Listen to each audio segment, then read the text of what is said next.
Welcome to the show No Instructions, where we meet with founders and interview them about starting and growing their businesses. I'm your host, Chad Ingram, three-time founder and CEO at Distro. Distro is a platform to help businesses build teams by breaking down borders around the world. Let's go ahead and get started with today's guest and see how they built their business. Welcome to the show No Instructions today. Today we're lucky to have Alex Burdge here from Shyft, and it's going to be a cool thing to hear his story today, and how Shyft came to be and how he came to be. So thanks for joining us today. Yeah, thanks for having me. Yeah, cool. So Alex, where does your story begin? Where do you feel like you have had the most influence as an entrepreneur? Is it when you were younger, or? Yeah, I think, and this answer has evolved as I've had the opportunity to kind of reflect on it. I'd say so. A couple of things. The first one's my dad's an entrepreneur. Okay. And he's very capable. He's brilliant. Yeah. And I always appreciated that and always thought, everyone thinks their dad's cooler than everybody else's dad. Definitely felt that. But he has an exceptional gift for stress tolerance, risk tolerance. But he also has an exceptional gift for just creating stuff out of nothing. And so, yeah. How did you see, like did you experience when you were younger his ability to tolerate stress? Yeah. Yeah. Well, I did, in that I look back now and realize that he was really, really stressed and he didn't show it a lot. Yeah. But I mean, he's done a number of things, but the majority of what he did, when I was a kid, was that he ran a print and packaging factory. Okay. In East Bay. Yeah. And so but at their height, they had probably 450 people. Yeah. So it was a big, huge printing presses. Right. It was cool because as a kid, you'd call in and you'd call the floor. There was a phone. The phone was, for some reason, it was on the floor, I believe, of the shop. So where you would call him? Yeah, I'd call, and we knew his phone number, and he would, somebody who was manning a press or whatever to answer, and you say, "Hey, I'm looking for Mark Burdge," and they'd send us to the big guy, and it was kind of cool. He always had a fun office, the big fish tank, and where was this at? It was right by the East Bay Golf Course. Oh yeah, so that industrial park in there. Yeah, just down. He had a couple of buildings there. I go drive by every once in a while. It's kind of fun to remember. It was 17 or 18 years. Yeah. So from when I was really little, and so he did that. He ran the Osmond studio with Jimmy. Yeah. He was the president of that for a while. He did some other things. So I think as a kid, he always afforded me just the mindset that things were possible, and like I said, I don't know that I realized it at the time until I, later on I got married and did other things. And, one thing my wife has told me, that she said, it's very unique, this perspective, that that your family has. She said that there doesn't seem to be a belief that things are prescribed. It's kind of like what you want to make, you can do. And doesn't mean I do it. I mean, we fail all the time, but I think that was a big gift. Yeah. And that really helped me. And I think that was where it all started. And I was able to see that, and it gave me a lot of excitement about my future. And so that's kind of where it started. I mean, entrepreneurially, specifically, I didn't do the first official company I launched, so to speak, was in college with some buddies. But I tell people a little bit of a joke. I look back, and I used to, we had a lemonade stand, me and my buddy. An actual lemonade stand. Yeah, an actual lemonade stand. I think we made, $40 or $50 a day sometimes. It was like a good. That's pretty good. It was a good lemonade stand. Yeah. Franchise that. Yeah. Yeah, and not because we were great salesmen or whatever, but I think we had really generous, neighbors going by. But we, the thing that stands out to me now is I used to be a card collecting machine. That was my whole life. That's cool. I collect Pokemon cards. Yeah. Baseball. My mom passed to me thousands of baseball cards from the 80s. Wow. She'd collect them. They're actually worth money then. Yeah, Barry Bonds rookie card. Whoa. All kinds of stuff. Wow. Thousands. I still have them. And every, on Sundays and weekends, I'd just come home, and for 5 or 6 hours, I'd just sort the cards in different varieties. And anyway, so I would, the point of all of this story is that I would keep all of the packages, the little cello type packages, and I'd open them all carefully. and I'd keep them in boxes, and then I had a heat sealer. This is when I was like 8.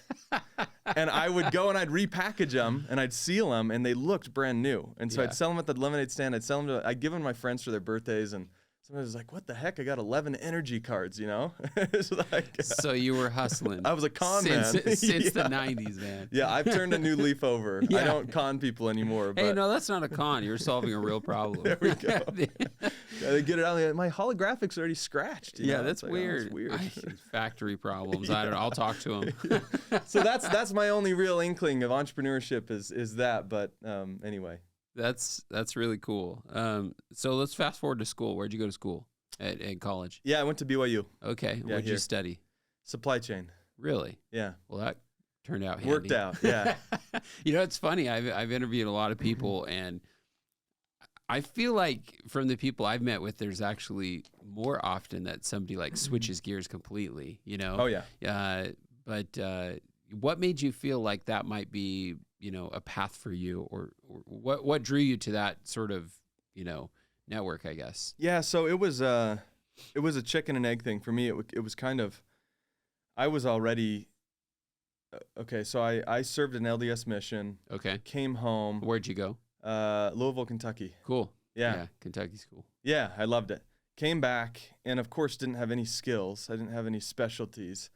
I'd done a little school before, but just generals. And what year was this that you came back? January of 2015. Okay. Yep. And then got a job at like a tech-ish company, but that was just for 6 months. Long story short, I'd always wanted to do something, you know, with my dad in some way or around him. He shut down, sold off, I guess, most of it he just sold off of his big print business back, I don't know, 7 or 8 years before that. So he had gone and built other things. But there was a company where he had basically had a connection. He said, "Hey, they're looking for interns. Do you want to go do this?" And I thought, well, cool. We'd at least be in the same building. Cool. You know, he was in there. He was contracting his services to help them. We didn't end up really working together, so to speak. But yeah, it was fun. It was fun to be associated and see each other. And so I went, and it was a supply chain internship at a fast-growing company. And I didn't even know what the word supply chain meant. And so, and this was pre-deciding my major. Yeah. So I went in there and I just said, "Hey, you know," I remember distinctly the first day, they didn't give you a computer or anything. They just said, "Hey, pick a cubicle, and here's this stack of paper." And they're saying, we were shipping light bulbs to Walmart. And they said the paperwork doesn't match up. It's millions. And like all of the, you know, commercial invoice and packing list and bill of lading, I hadn't heard any of those terms. And their accountant just said like an accounting issue at this point. Yeah, it was. Oh, yeah. And I just saw, honestly, it was the first month of my experience there was just trying to make sense of this thing. And I never actually solved the problem, but I came with like a 75% of the solution. I was just like, this is as far as it goes. I think you're missing something. Yeah. And that was pretty much, that is a microcosm of the whole time I was there. I didn't ever have a manager. I didn't get a single day of training. And I say that because it was really good for me. It was a struggle, but it forced me to actually understand from cradle to grave, how do you get a product made? How do you get it sourced overseas? And you saw the whole steps, right? Like in that whole process. Probably right? more than I should have seen. Yeah, exactly. I mean, that's really, really kind of cool. So that influenced then your decision to, you know, study supply chain at BYU. Yep. Okay. So then what do you do next? So studying supply chain, it comes in your junior core in the supply chain program. You know, it's usually the junior core in the business school is like the intense year. Yeah. That's also the year where it's real important that you get your internship for the next summer. And that internship usually turns into your first job. Yeah. You know, so you've got all the schools coming, or you've got all the big companies coming, Boeing, Walmart, Whirlpool. I don't really interview well. I'm not good at it. I'm kind of awkward, and I don't really know what to say, and I'm just kind of like, trust me, I'll do a good job. Like, you just gotta take a shot. Like, I won't let you down, you know. And that's probably refreshing for some managers, though, rather than hearing somebody like pontificate for 30 minutes, you know. Yeah, and I didn't have much experience at all, so it was kind of like you're grasping for straws. You know, like, well, I did this one thing, you know. I worked with an accountant once. I tried to do this anyway. So that was happening, and we had a professor. And his whole course was on getting you your internship. And he says, every year we place 100% of our students. This is really important to the school.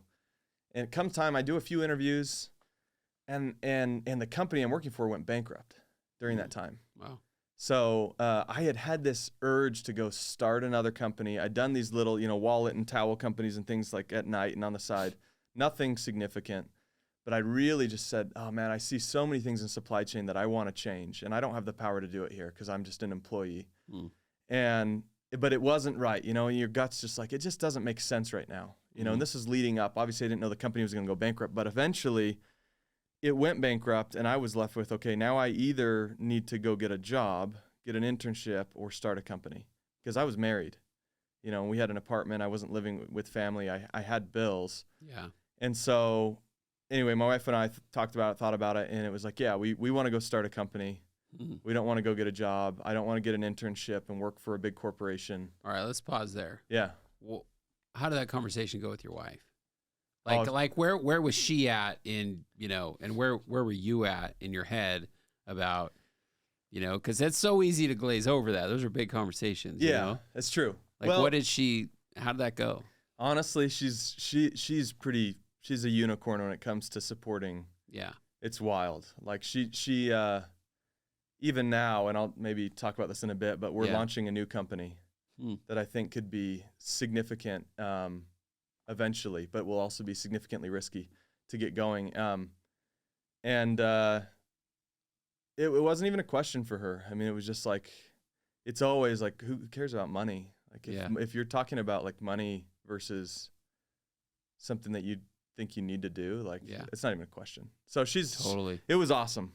It was scary. Yeah. Because it was just like, well, maybe this is the right thing, maybe it's not. So yeah, I feel that too. My wife was the same way. I mean, like, I don't know. I'm probably the more difficult one. Like she's more like, yeah, all right, cool, let's do it. Like I trust you, and where I'm the one that's like never satisfied. Yeah. Like I'm the one. Like, are you sure? Because I'm not sure that it's going to work. Yeah, exactly. So it's good to have someone reasonable in the room too, but like having someone support you, I think I ask that question. I ask a lot about like the spouses in the relationship because, we're like in the process of being an entrepreneur because like you deal with difficult crap all day long as an entrepreneur. Even when it's going good, it's still hard, right? Yeah. Like employee quits because they got a job offer somewhere else, or customers upset that this was slow, but they're still a big customer and they're paying a lot, or like you just deal with difficult things all the time and rejection in some sense all the time. It's just hard. Yeah.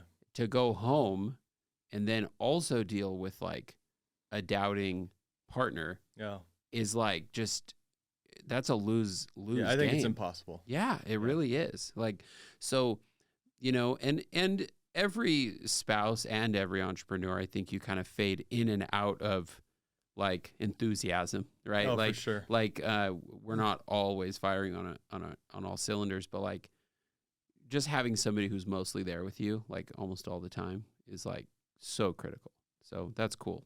Honestly, yeah. And I think you hit it right on the head. Like if there's a piece of advice, it's like if you plan on being an entrepreneur, you better make sure that equation works totally for your family. And I also think it's not like it's any. I want to be careful because the other thing I've learned is that it's not that it's harder necessarily. Because I think a lot of people work really hard. Totally. And and it has nothing to do with if you're an entrepreneur or not. I think it's different though, right? The risk is different. Yep. And I think the convenience of it is a little different. And, having our first kid, I'm sure you've had moments like this, having our first kid, it's like I was in the hospital working 30 minutes after that kid was born. Not that I wasn't helping, but I didn't have a choice. Right. I didn't have anyone to give it to. And there was never like there hasn't been a single complaint in world anniversaries, I think week and a half, I guess, 8 years. Awesome. There hasn't been a single complaint. And there's been a lot she's put up with. And so I think that's big time. Yeah. I couldn't do it without her. You know what else somebody told me one time? I was describing a similar situation with my wife, and somebody else was like listening to me describe this, and they said, you know what though? one thing that's helpful is that over this time, you've bought a lot of goodwill, like following through on things as an entrepreneur, actually performing, like getting it done. Like you certainly couldn't be a failing entrepreneur for 8 years, right? Yeah. And your spouse would be like, "Oh, it's fine," right? Like we'll go scavenge tonight for dinner. Totally, 8 years in a row. But like, over time you make progress and you build goodwill with your partner. I mean, you do the same thing with your employees and your customers and everybody else, right? So that's really cool. Okay, so she supports you. Absolutely. And she says, "All right, let's do this." And you say, "All right, let's do this." So we're not looking for a job. About what year would this have been? 2017. Okay, so 2017. Well, and the best part is I went back, and this isn't to smash on this professor, but it's a little bit sweet when I go back now and we recruit BYU students every year. But he told me kind of like in the back of his mind, he's really like, "You're gonna mess up my stat. I'm not gonna place 100% of the people this year." So I went and told him, I said, "Hey, professor, I'm gonna go do this. I'm gonna be an entrepreneur. I'm gonna start a supply chain company." And he kind of, I remember him kind of like almost not even really He's looking like, at me. "You were in the wrong program." Yeah, okay? yeah. He kind of didn't even. He's kind of like picking up his papers, kind of trying to be chill about it. But he just said, "Well, honestly, that's fine. You should do whatever you want to do. Just know that most entrepreneurs end up in their parents' basement." He said that to you? And oh my gosh. When people, when you have those little comments, you're like, "Oh, you just wrote a chapter of a book for me." Thank you. Like, I'm going to send you a thank you card when I sell this later. So now we go back, and it's funny. There was another student who's a close friend of mine, and he's one of our best team members. He was in the program with me in my little cohort. Mm-hmm. And he and I were kind of we felt a little bit like the misfit toys. Yeah. We just weren't super interested in being there, but we did the work. Anyway, my buddy, who now works with me at Shyft, he got his first assignment back from this same professor, and he said, "Hey, you seem to lack the attention to detail to be a supply chain student. Why don't you try a different major?" And he wrote that on there. And so this buddy and I have this sweet thing. We started going back to BYU, and now we have it's a gem for us to have BYU students working for us, and we're but the professor's a good dude. He really is. He didn't mean it in a mean way, but it's kind of fun to talk about. Yeah, definitely. It's kind of fun to think about. So anyway, we went in, and I have to say it wasn't just us. So my dad is my partner. Yeah. So let's go back to something really quick. Okay. So undoubtedly you talked to your dad about, "Hey, I'm thinking I want to be an entrepreneur," right? You did talk to him. Yeah. And what did he tell you? Oh, I mean, it wasn't even a conversation. Yeah. Yeah. He knew that that's who I was and that's what I wanted, and he's all for it. Grinning ear to ear. Like, yeah. that's my boy. He's super supportive, whatever we want to do, but it was natural. But let's go to this idea. So you wanted to be an entrepreneur. Mm-hmm. Was there an idea yet when you're having this conversation? Yeah. Yeah. I mean, what was it? I had basically been taking notes on things, working at this company about things that I wish that they had done differently. Mm-hmm. And that's easy for me to do when that sounds like I had all these great plans, but it's just the reality. When you work anywhere and you kind of see, hey, I wonder if we could do that better. I wonder if, part of that's why it went bankrupt wasn't because it was a bad company. It was because they grew way faster than they could handle. Mm. They didn't have good management systems in place in certain things, and they overcommitted. And so it opened my eyes to, this was like an almost bullseye. Mm. But look at all these areas where it shouldn't have failed. Yeah, we let this down. Like, it didn't need to fail. People want this service, and I think frankly we could do it better and differently. And so, and it wasn't that I wasn't trying to contribute those ideas while I was there. But I was just an employee. I mean, started as an intern, and then I was and so I only had so much influence there. But and I was still learning. And so anyway, the idea was there, and basically what happened is my dad. He was also the CEO of a different company. So he didn't have the ability to go start a new company fresh and do it. And nor did he really want to be a CEO again. He's kind of, at that time he's 63, 62. Yeah. It's kind of like, hey, I love building, but I don't want to manage an organization. And I was brash and young and still am in some ways, but and dumb enough to do it. Yeah, but also, very kind of bullheaded and like, I want to do my own thing. Yeah. I don't want to do something. I want to have that experience, and I want to be the guy, and I want to be, Yeah. So, for right or for wrong, that's just how I was. And we kind of came together and said, well, we can probably both get what we want here. Like, you have the ambition and the drive to do this. You're young. You haven't been beaten up but for 40 years in entrepreneurship yet. Yeah. And my dad has a lot of wisdom and experience and capability that I don't have, especially at the time. Right. So he said, hey, well, and he didn't have the time, but I was willing to do school and this full time. So it kind of was a cool marriage from day one. Yeah. And we both came in and I had a couple other things I was looking at with other people, but this just felt like the right opportunity. And, that just proved to be, I proved to be luckier than I gave credit to my dad for, to have him as a partner and to realize how cool that is to have someone from day one that you trust with your life. It's funny. We actually at Distro, we have a customer who's like a parent and kid relationship as co-founders, and it's working for them. It's really cool. So you approach him. He says, all right, this could work out. Do you have a name for the business at this point? No, not yet. Okay. And my sister, she's a professional graphic designer. Okay. And so we enlisted her and did a brainstorm for a couple of days, and I came up with Shyft because it was everything in supply chain is movement. You're moving things on and off shelves across the ocean. It's not the best name, honestly. We made it cool, but it's so the name came a little bit later. Yeah, it was within a few weeks. Okay. Came up with it. She came up with logos. I still have all the original logos she made, and she kills me if I show anybody. But you have to show this. Yeah. Yeah. That's funny. Okay, so you get a logo, you've got a partner. Yep. All right. How do you find your first customer? It was easy because we had been doing it. So we already knew companies that needed this, right? And the company that we used to work for was bankrupt. So we didn't go and say, hey, all these customers, nor do we have the bandwidth, but there were a couple that I already knew that basically were like, well, now I have nothing. I need to find somebody either way. Yeah, right? like I have nothing. And I was able to come and say, well, I know how to do this. I can help you to and a few of them were because I felt bad because not that it was charity, but it was just the reality. Like they weren't probably the prime customer to go after, but it was like, you kind of got screwed. Yeah. And this company went out. Yeah. And I know how to do it. And then there were a couple that, we'd really hoped would say yes to us because it would help us to be able to have at least some kind of income. And so we just got a couple of customers, and it was just, we looked at our first year's projections the other day. We found them on the computer. We said, this is what we want to do. And our overhead was a few $1,000s a month. And it was amazing. Wouldn't that have been nice? Yes. Like, oh, that's so cool. You have a nice office today. I know it's not cheap. And in our office, it was $200. It was a room exactly like this, probably smaller than this. No windows. And it was in the basement. And we went to IKEA and we spent $2,000. I remember viscerally. And it felt very irresponsible. Yeah. We're like, this is not good for IKEA furniture. Yeah. We've all done it. Packed us all into that room. Yeah. Yeah. That's awesome. The little, I remember buying my first company, we had 40 or 50 desks, and we bought so many of those flat top tables with the screw on legs. Yes. And we 100%. had so many of those, man. Yep. So you did the right thing. So how were you thinking about financing this thing?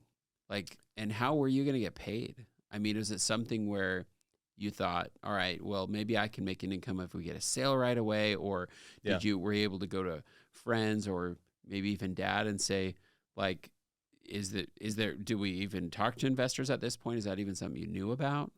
How were you thinking about getting this off the ground? Yeah. Another area where my dad, Mark, was instrumental. So basically what we said is, hey, if we have $70,000, we can get a couple of these customers hooked, and then we can do this, and we won't have a lot of money, but we can at least have something going. Yeah. Those customers weren't free. You had to invest to be able to do it, right? And to be able to have the infrastructure, and we got to get one employee in China. I'll be the one employee here. We had my brother and sister did fractional or part-time help. Yep. Which was, critical. And that was it to start, but and so we didn't need a lot, but we did need something. And so he came forward with the $70,000 as a loan. And we were able to pay that back to him, I think about a year and a half in. Yeah, that's cool. Which is a cool day. Yeah, that is cool. For us, but that was how we started. If we didn't have that, it would have been a very different,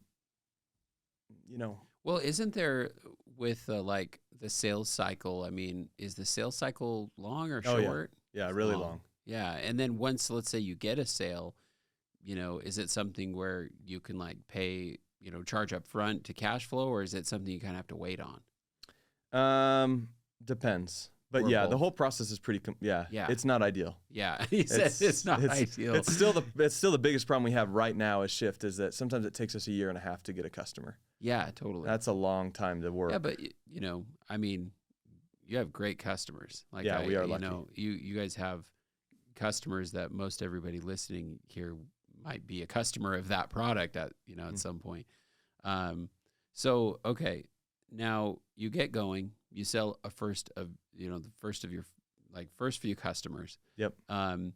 It sounds like you hired part-time a couple family members. Mm-hmm. What do you do next? Well, so kind of a funny in between here, and it answers this question, also the financing.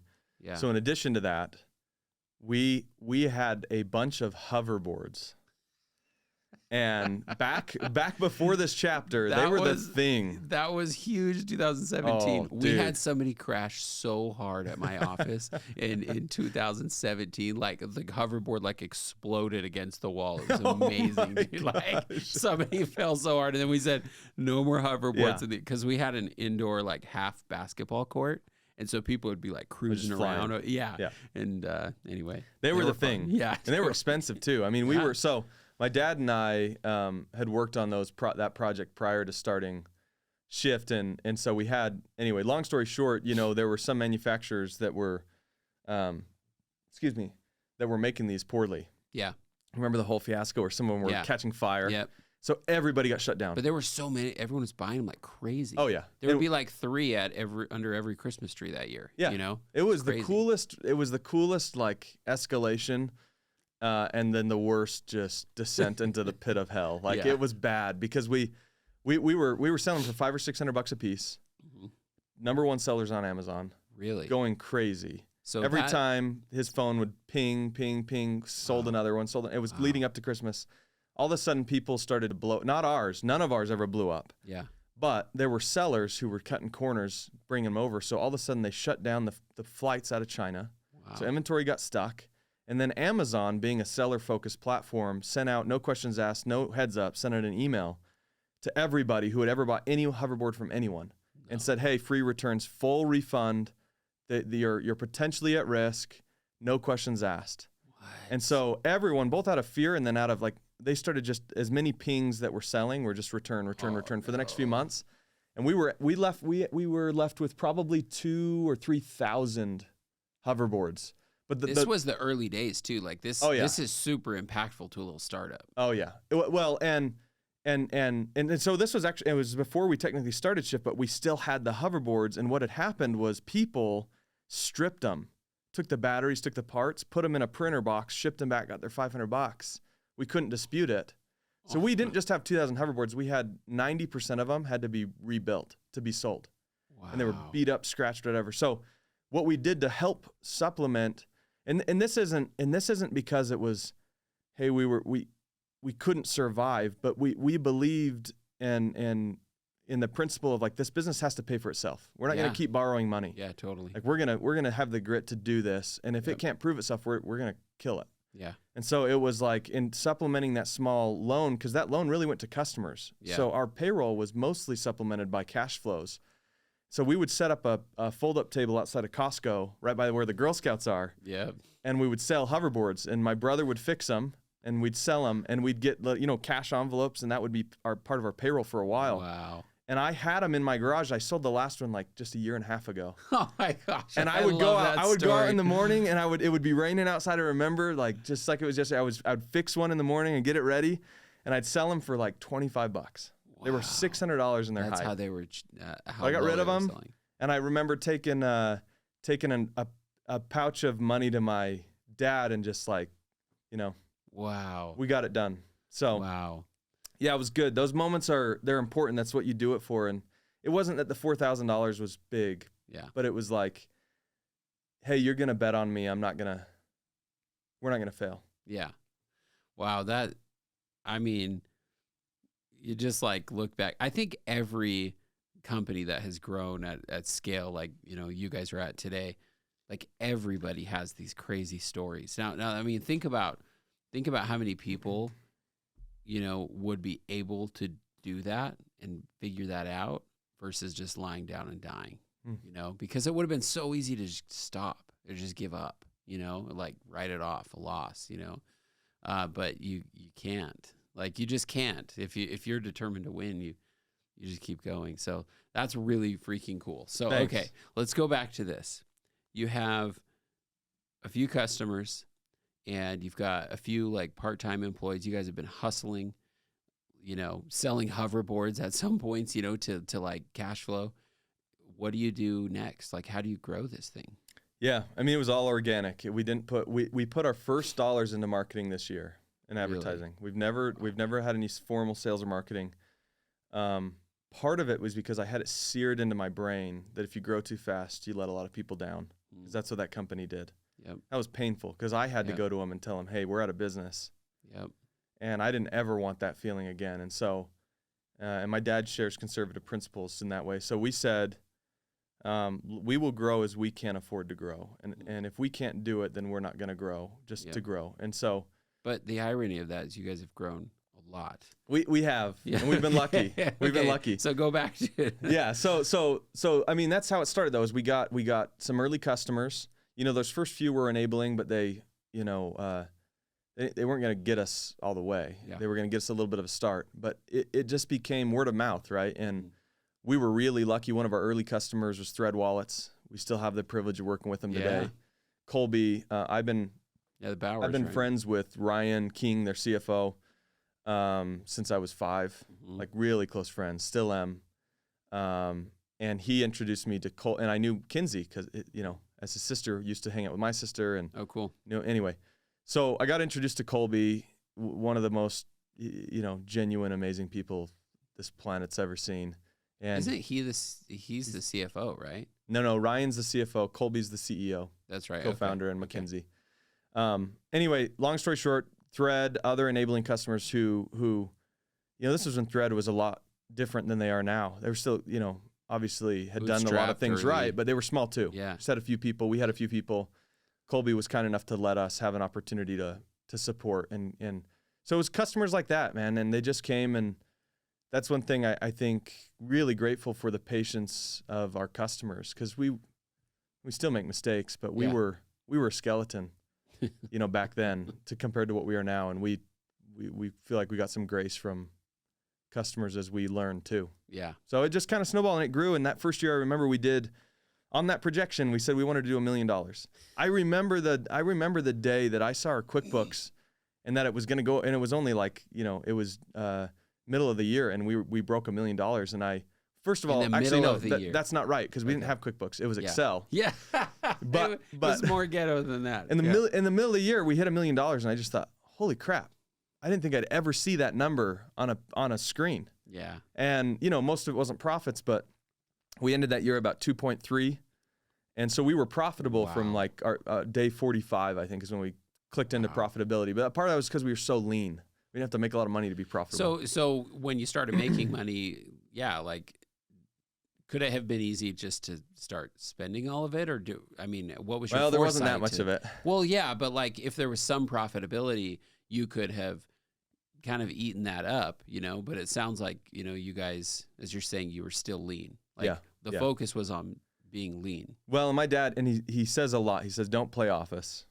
He gets a lot of entrepreneurs he's seen, they play office, they get some money and they get fancy stuff. Yep. They get a cool office, they get all the stuff, and they just, I mean, until last year, we had offices that had mice running around in them. You know, they were cool, but they were cheap. A few $1,000 a month. And so we are just, we're the ultimate, you know, paranoid duo, because we're afraid of, you know, we have a lot of confidence, but we use fear to our benefit, you know, to just stay calm and stay in the middle. So we didn't spend the money. I've never really been, I love the idea of having a lot of money one day and doing cool things with it, but it's not really, it isn't what I think a lot about. It's not what drives you. No, not at all. It's the challenge of building. It's funny when you talk about, that's like what you show up for every day. It's fun. Yeah. Like oh, there's a problem. Like, let's go solve that, you know? But you talk about this like fear. I think that every good entrepreneur has a healthy amount of pessimism in their brain. Like not to where they think the sky is falling all the time, but Yeah. they know that it could fall. Yeah. And so we solve accordingly just in case. I agree. Yeah. So, okay.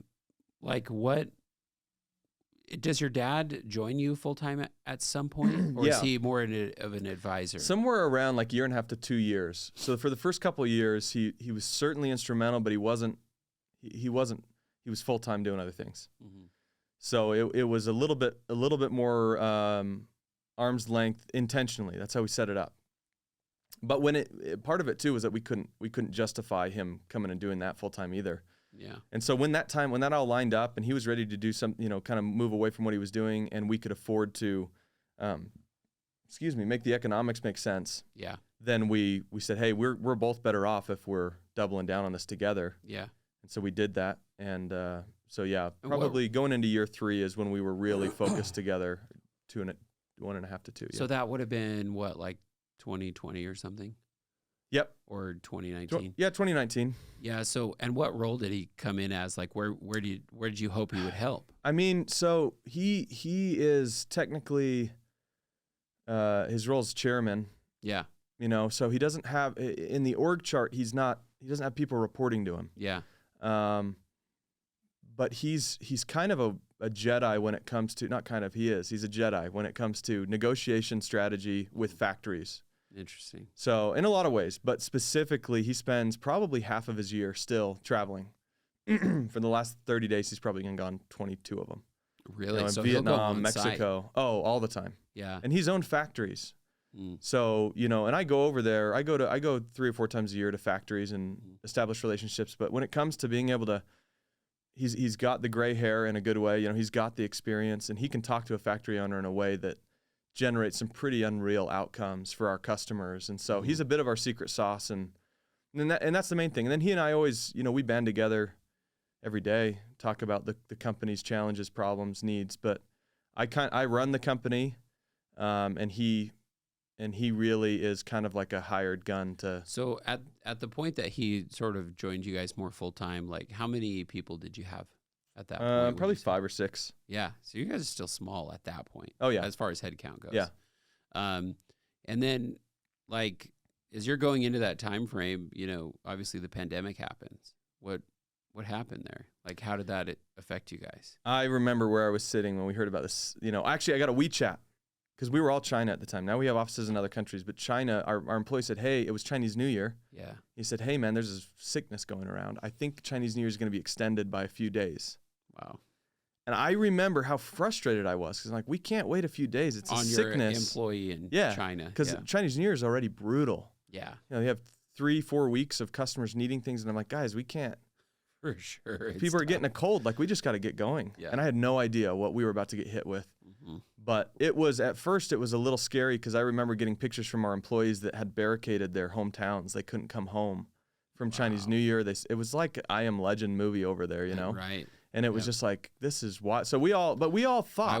I was in Nepal with a friend. Oh gosh. Like 2 weeks before, who shares a border with China, and we almost didn't go, and we are kind of like, yeah, let's go. And then they literally closed it like 2 weeks later. Oh yeah, I was in Vietnam.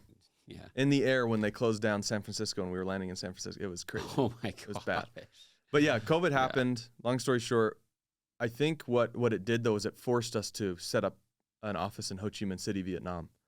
So China continues to be important to us, but Vietnam then became the place that, we set up in Vietnam because of the trade war. Yeah. We set up in Mexico because of COVID.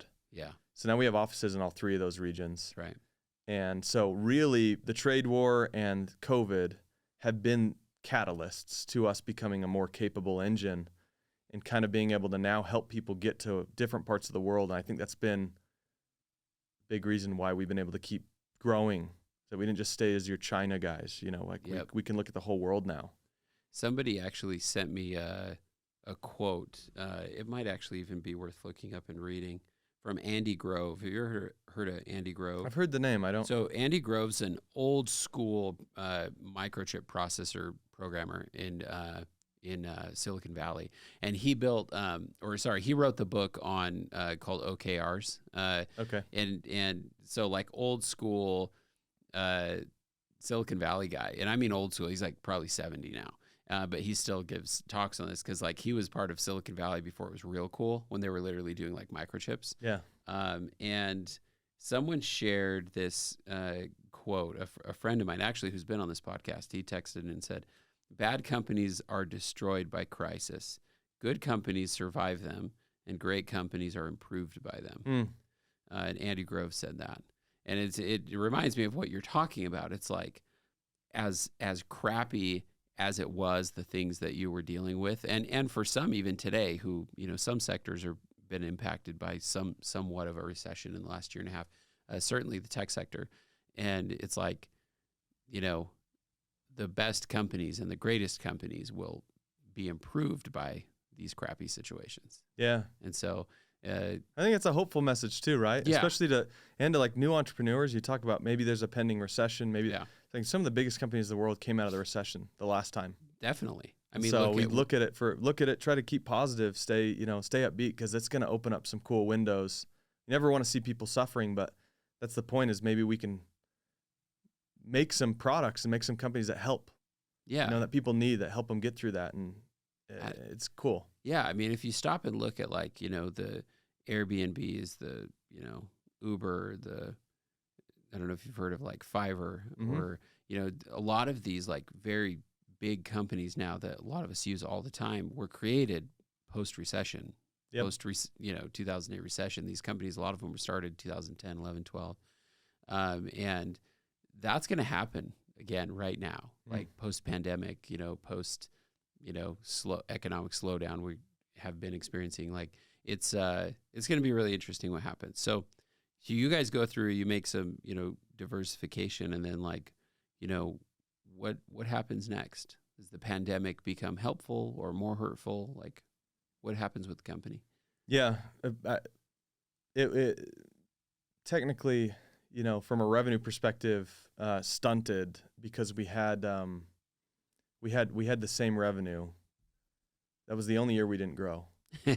Yeah. But we were lucky because we lost 25% of our revenue because those customers went out of business. Yeah. And we were able to replace those. And so we count ourselves super lucky that we were able to stay there. And certain like ERC and other credits and things were awesome to help. Helpful. Yeah. It's funny you say that too, because like as entrepreneurs, like we have this like unreasonable thing in our brain that like it must be better all the time. Yeah. And like some people would have been like so grateful to at least been flat that year. Yeah. Yeah. And you're like, it was terrible. Yeah. No, we were super lucky. Yeah. We feel really lucky. That's awesome. Yeah. Give us an idea where you guys are at today. Like, yeah. So we've got a company. We've got almost 50 employees. Wow.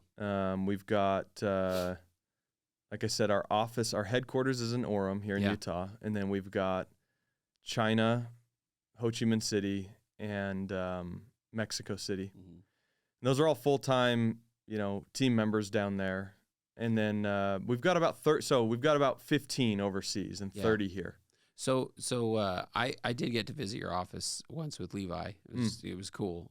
Thank you. Because I don't think you were there when I was there. I was with him for a few minutes. He kind of gave me a tour around. Yeah. What I didn't realize is these physical products that you guys were helping them design, or customers design. It was pretty cool to see like this design team. It felt like a modern Mad Men kind of thing, in the office. Yep. But it was pretty cool. So you guys, do that for customers? Yeah. Maybe you could describe that a little bit. Yeah. So actually, one fit session was going on when I left here today to come here. And what that is, so we have an apparel and fashion team. Okay. We have different teams, but that team basically we don't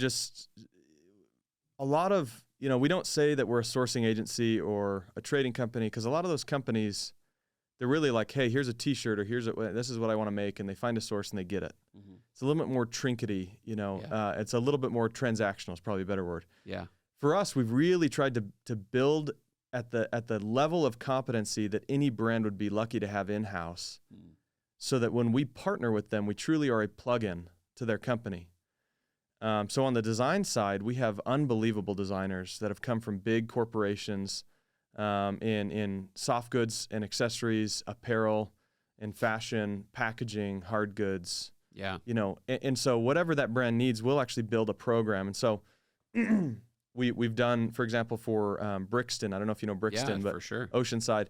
We've been super lucky to do some projects with them where they've actually come in and said, hey, here's the direction we want to go, products we don't currently offer. We'll then study their consumer. We'll study their brand. We'll study their silhouettes that show up throughout their product lines. Mm-hmm. And then we'll engineer product suggestions based on market data, based on competitive data, based on colorway, but also based on, if you want to compete, you can't just make a duffel. You have to make a duffel with this many liters, and you've got to be able to sell it for this much, which means that when we design, because we understand how to manufacture, we'll design it with the features that will get you the right margin to sell it for that much. Exactly. Right? So it's like a fully intelligent solution to design that we think makes us a bit unique. And so we'll do that for clothing. We'll do it for like all these categories. But that's a fun part of the business, be associated with such cool brands. Yeah. And be able to see our product in a Nordstrom or in a wherever, not our product, their product, but a product that we had a chance to be a part of in a small way. Totally. Yeah. So what happens next? Like, how are you thinking about the future, and how you either grow or build, this business? Yeah. That's a question we ask ourselves every day. Yeah. It's changing, all the time. But I think what we're really excited about is this idea that we exist to maximize the profitability of our partners. Yeah. And once that kind of clicked, it's like, that makes all of your decisions. So it's who you hire, who you don't hire, how you invest, where you source. Is this decision going to end up making a Thread or a Pura or a Brixton or whoever more money at the end of the day? Whether that's through better quality product, better costs. If it does, then we do it. Yeah. So that's our North Star. But a more specific answer to your question is, we basically do, our main offering now is a supply chain audit.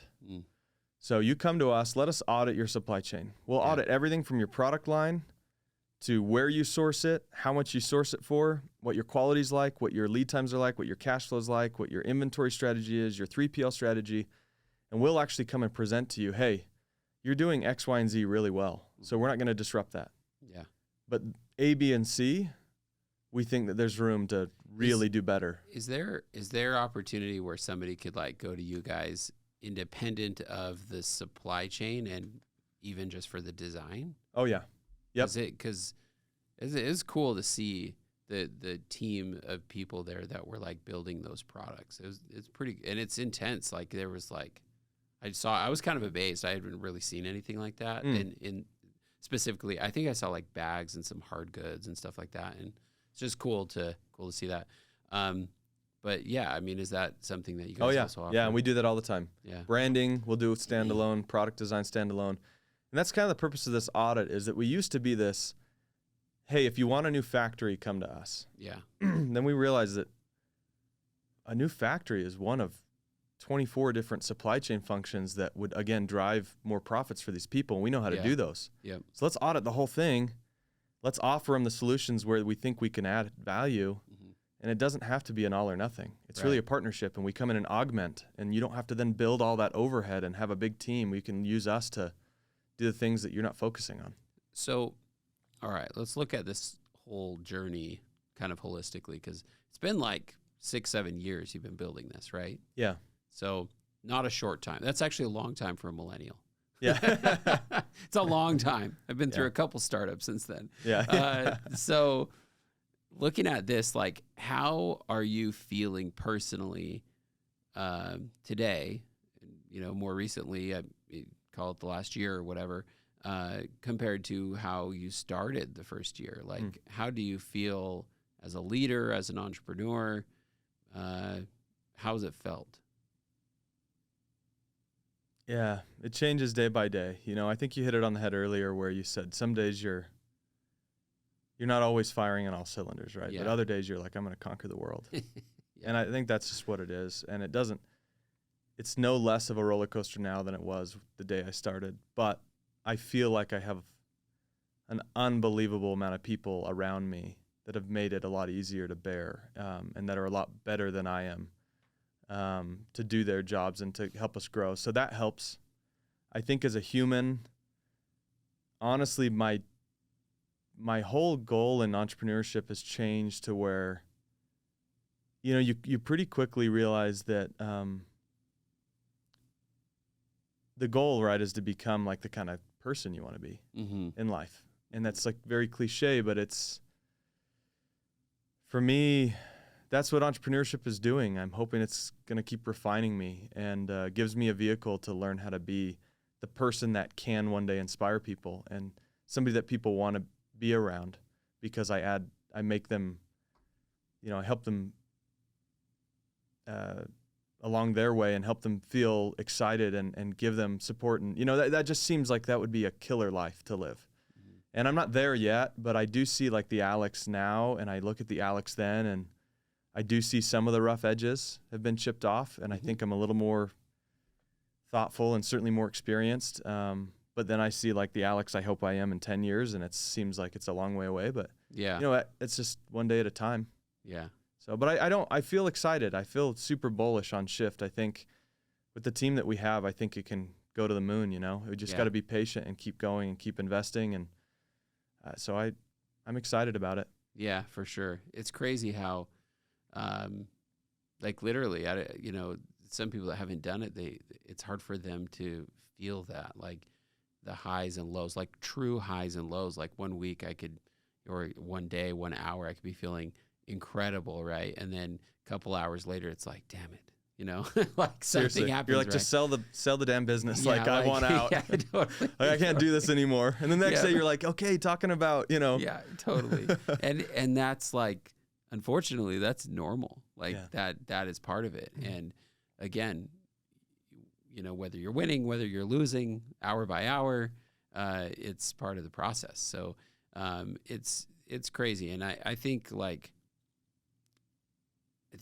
I don't know, it helps you appreciate the wins, because like when you win, there's no feeling like that. Like when you make a customer happy. Yeah. Or like, imagine how you'd feel when you deliver a product to them and they're like, whoa. Like what other feeling is, there's just no better feeling than that. So like for me, I get, at Distro, we see all the user activity in real time, and I still am pinged on all the user activity, which is a lot. And, but that feeds me. Like when, if it's a bad day and I see somebody use it, even as small as like, oh, a user was in there and did something, I'm like, awesome. That's why we do this, So that's really cool. Where can people get a hold of you if they wanted to, ask you a question or follow up on something? Yeah, I'd shoot me an email, Alex at Shyft Global. It's with a Y, SHYFT. Awesome. Alex at Shyft Global. I would love to talk to anybody, customer or not. That's fulfilling. Yeah, definitely. Thanks for sharing your story. It's so cool to see like what you guys have built in a short amount of time. And sounds like you will continue on that path, and it'll be freaking awesome. So thanks for taking the time. Thank you. Thanks for having me. Thank you for listening to today's episode of No Instructions. Feel free to leave us a rating or review wherever you listen to podcasts, and subscribe so we can continue producing these podcasts. Today's episode was brought to you by Distro. Distro is a platform to help startups find, hire, and pay employees in over 200 countries. It's free to use. Go to distro.io to set up your free account today.